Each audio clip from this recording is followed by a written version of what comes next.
Modern war runs on data. Every drone that flies, every artillery round that is adjusted, every reconnaissance image that reaches a command post, every order that flows from a general to a squad leader, all of it depends on communications infrastructure that moves information at the speed of light.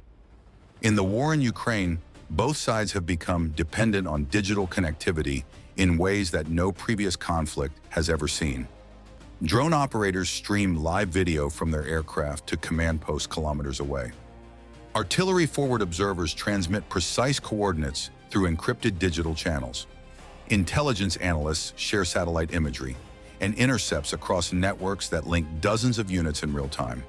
The army that has better connectivity fights better, sees further, reacts faster, and kills more effectively. Russia understood this, and Russia cheated. Since the early months of the full-scale invasion, Russian forces have been acquiring Starlink satellite internet terminals through gray market channels, purchasing them through intermediaries in third countries, smuggling them across borders, and distributing them to frontline units that had found Russian military communication systems to be slow, unreliable, and vulnerable to Ukrainian electronic warfare. The Starlink terminals offered something Russian military radios could not: fast, stable, broadband internet connectivity that allowed units to coordinate drone operations in real time, stream surveillance footage, communicate via encrypted messaging applications, transmit target coordinates with GPS precision, and maintain command and control links that Russian military communications could no longer guarantee. For months, the gray market Starlink terminals became a quiet backbone of Russian operations in certain sectors. Drone units used them to upload reconnaissance video and receive targeting instructions. Battalion command posts used them to maintain contact with their companies when Russian military radio networks were jammed or degraded. Officers used commercial messaging apps running on Starlink connections to coordinate operations that should have been handled through encrypted military channels, a security vulnerability that Ukrainian signals intelligence had been monitoring with increasing interest. Ukrainian military intelligence, working in coordination with Western partners and the terminal's manufacturer, had been tracking the proliferation of these illegal terminals for months. Each terminal has a unique identifier. Each connection can be geolocated. The digital fingerprints of Russia's stolen connectivity were being cataloged, mapped, and analyzed, building a picture not just of where the terminals were, but of what they were being used for, which units depended on them, and how Russian operations would be affected if the connection suddenly disappeared. The plan that emerged was not simply to shut down the terminals. That alone would cause disruption. The plan was to weaponize the shutdown, to use the precise moment of disconnection as the trigger for a coordinated Ukrainian offensive that would strike Russian positions at the exact instant they lost their digital eyes, ears, and voice. The shutdown was not the operation. The shutdown was the opening shot. Preparation took weeks. Ukrainian brigade commanders in the targeted sector were briefed on the operation and given a specific timeline. Assault teams were selected, rehearsed, and positioned. Artillery fire missions were pre-planned against Russian positions whose locations were known through months of drone surveillance and signals intelligence. Positions that would normally be protected by Russian reconnaissance drones that could detect Ukrainian movement and direct counterfire. FPV drone teams prepared strike packages against Russian vehicles and bunkers that had previously been difficult to approach because of Russian drone overwatch. Sniper teams moved into forward positions overlooking Russian strongpoints. Everything was staged, synchronized, and ready, waiting for the signal to die. The shutdown occurred at approximately 22-hour local time on the designated night. In an instant, across a sector of the front stretching several kilometers, every Russian unit that depended on gray market Starlink connectivity went dark. Drone operators who had been streaming live surveillance feeds from reconnaissance drones found their screens frozen and then black. The video links that connected their aircraft to their ground stations simply ceased to exist. Drones that were airborne at the moment of shutdown continued flying on autopilot, but their operators could no longer see through their cameras, could no longer control their flight paths, and could no longer transmit what they saw to anyone. Within minutes, every Russian surveillance drone in the sector was either circling blindly on autopilot or had crashed after losing its control link. Battalion command posts that had been using Starlink for coordination found their messaging applications disconnected. Officers who had been typing orders into their phones saw the messages fail to send. Calls dropped, maps stopped loading, the digital layer that connected companies to battalions, battalions to regiments, and regiments to division simply vanished. Russian soldiers on the front line experienced something that no modern army is prepared for: sudden, total digital silence. Their radios still worked, the ones that were not being jammed by Ukrainian electronic warfare. But the military radio networks were slow, congested, and could not carry the bandwidth that Starlink had provided. Drone operators could not switch to military radio to stream video. Command posts could not transmit imagery or detailed fire coordinates through narrow bandwidth military channels.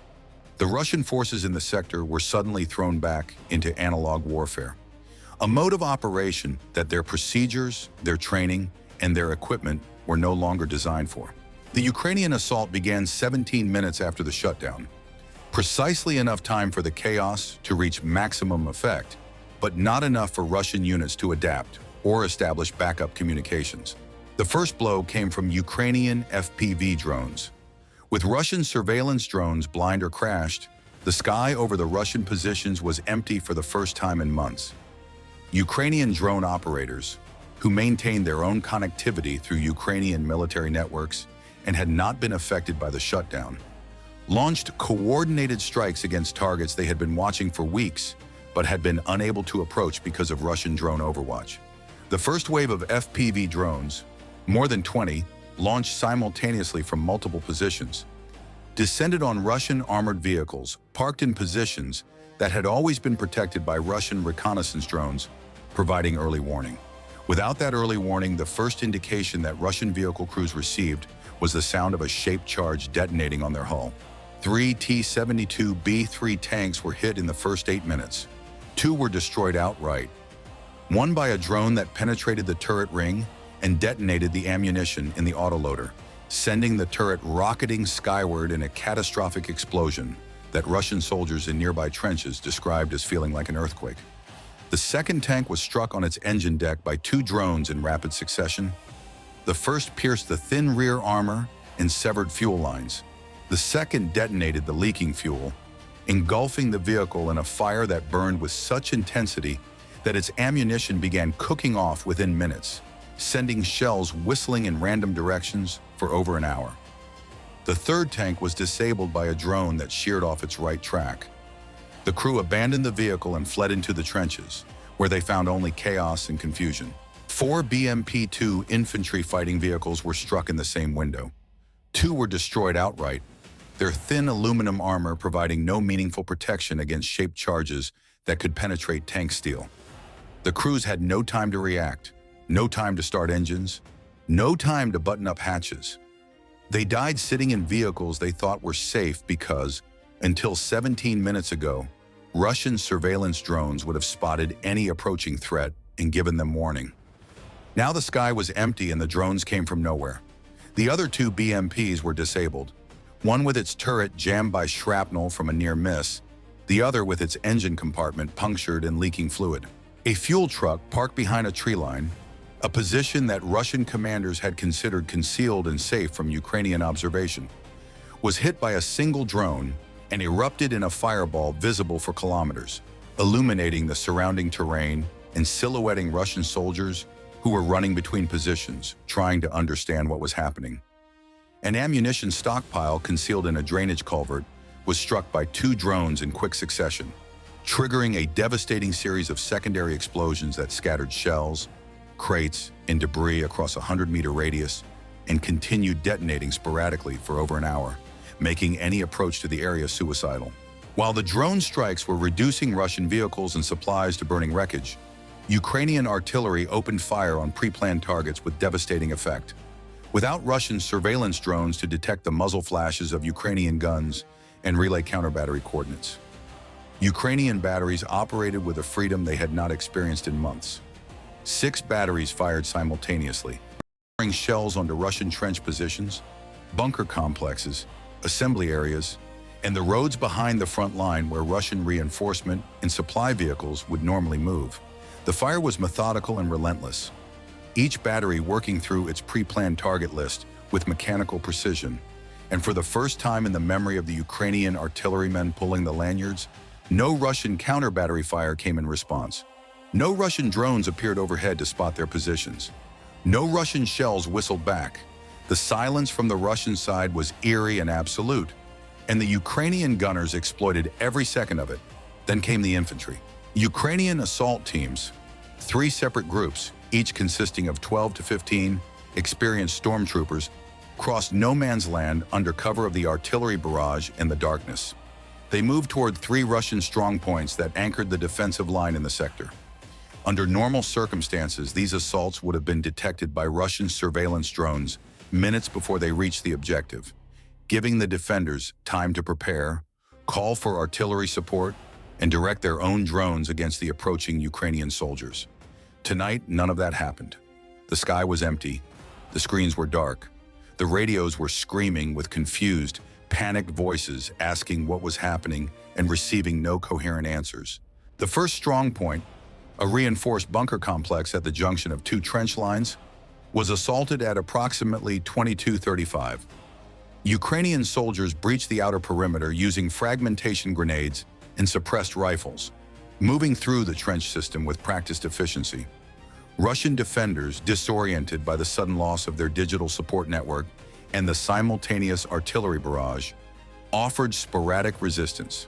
Some fought, some ran, some froze, unable to process the sudden collapse of the technological cocoon that had surrounded them for months. The strong point was cleared in 22 minutes. 14 Russian soldiers killed, 7 captured, an unknown number fled into the darkness. Ukrainian forces seized the position, immediately began reinforcing it, and turned its remaining defensive positions outward to face Russian territory. The second strong point fell 30 minutes later. The Russian platoon defending it had been attempting to re-establish communications with their battalion headquarters using a military radio that was being intermittently jammed by Ukrainian electronic warfare. They never made contact. They never received warning of the assault. The Ukrainian storm team hit them from 2 directions simultaneously, breaching the bunker from the main trench and through a drainage pipe that Ukrainian engineers had identified as a secondary access point during weeks of surveillance. The assault was over in 16 minutes. 11 Russian soldiers killed, 9 captured. Among the captured was a lieutenant who was found in the command bunker trying to reboot a Starlink terminal that would never connect again.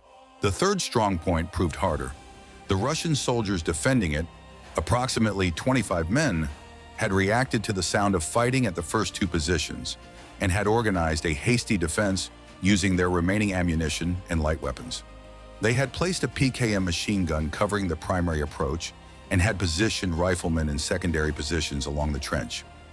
The Ukrainian assault team took casualties, 2 wounded in the initial approach, but adapted immediately.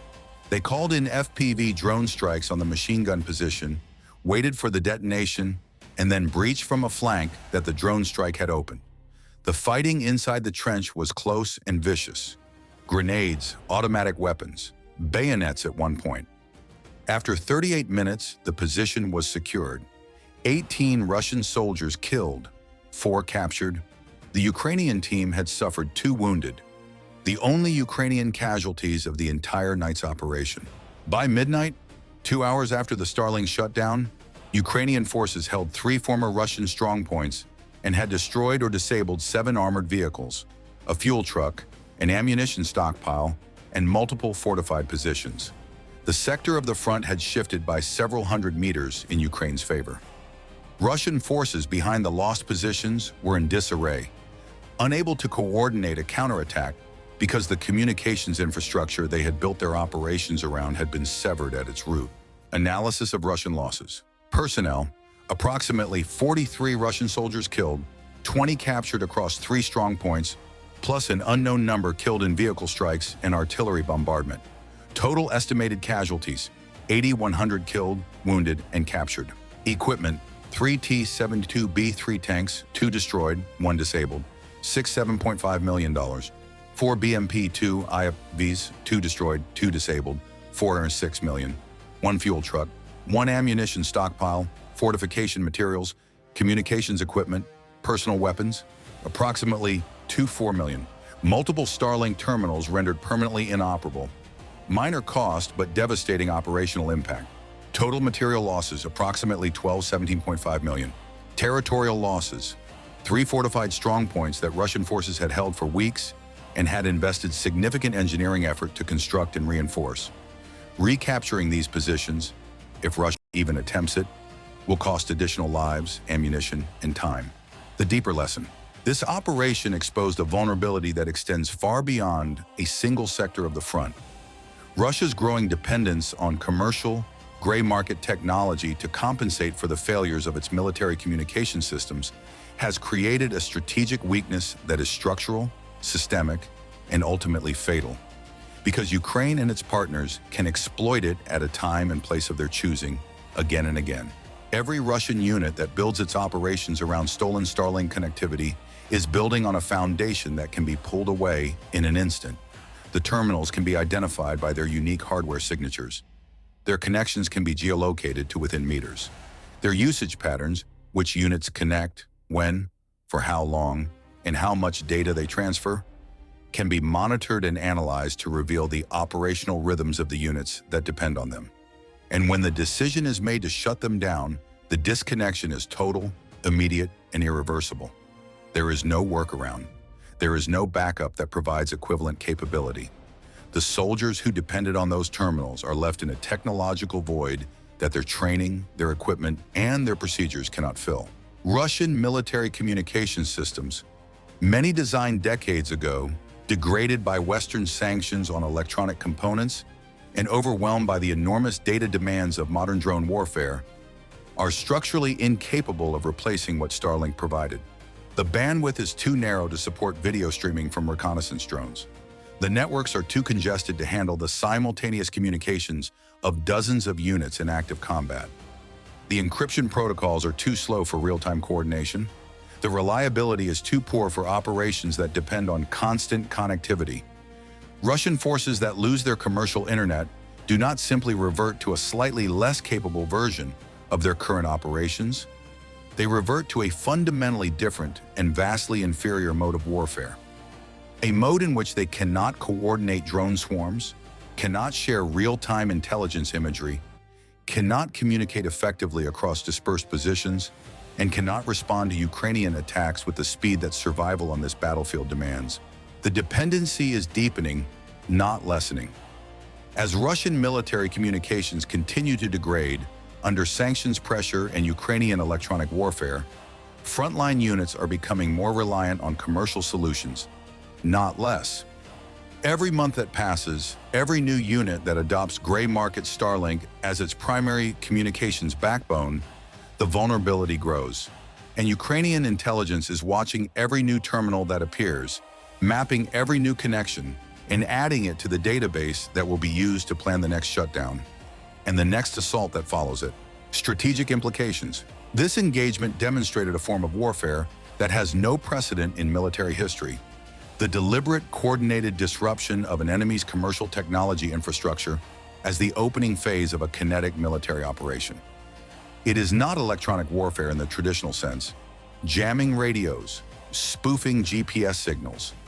It is infrastructure warfare, attacking the digital foundations on which modern military operations are built.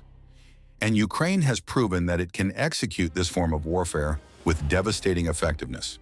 The implications extend beyond the immediate battlefield. Russia's defense industry, its logistics networks, its command and control systems all rely, to varying degrees, on commercial technology that is vulnerable to similar disruption.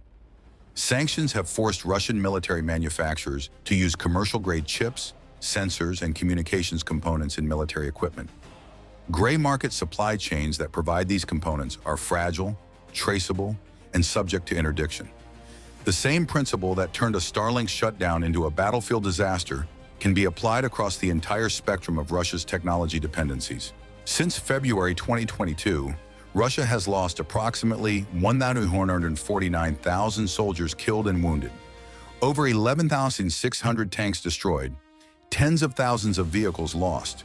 Now increasingly, the invisible infrastructure that connects those forces, the data links, the communications networks, the digital coordination systems, is being targeted with the same relentless efficiency that Ukrainian forces apply to tanks and artillery. Russia is losing not just the physical tools of war, but the information architecture that makes those tools function as a coherent fighting force. The Ukrainian forces, the soldiers who fought that night, represented every element of Ukraine's modern military machine working in concert. The intelligence officers who spent months mapping Russia's stolen Starlink network, identifying terminals, geolocating connections, analyzing usage patterns, and building the database that made the coordinated shutdown possible, fought their part of this battle with keyboards and algorithms. Their work was invisible, painstaking, and absolutely essential. The brigade commanders who planned the assault to coincide with the shutdown, who calculated the 17-minute delay to allow maximum chaos, who positioned their forces in advance, who ensured that every assault team, every drone operator, every artillery battery was ready to move at the precise moment the signal died, demonstrated operational planning of extraordinary complexity and precision. The stormtroopers who crossed no man's land in the darkness, assaulted 3 fortified positions, and fought room to room and trench to trench against defenders who were disoriented but still armed and still dangerous. These soldiers took the digital advantage created by the shutdown and converted it into physical territory through courage, aggression, and close combat skill that no technology can replace. The drone operators who cleared the sky of Russian vehicles in the first minutes of the operation, the artillerymen who delivered uncontested fire on pre-planned targets, the electronic warfare specialists who jammed Russian backup radios to compound the chaos. Every element performed its role with the discipline and timing that turned a communications disruption into a comprehensive tactical victory. Ukraine planned for this moment. Ukraine prepared for it. And when the signal died, Ukraine was ready with everything it had. The message to every Russian unit on the front is simple. Your stolen internet is borrowed time. And when it ends, when the screens go dark and the messages stop sending and the drones go blind, Ukraine will already be moving. Through the darkness, through the silence, straight into your positions. Ukraine fights, Ukraine adapts, Ukraine exploits. This is Iron Front. The battlefield speaks louder than propaganda.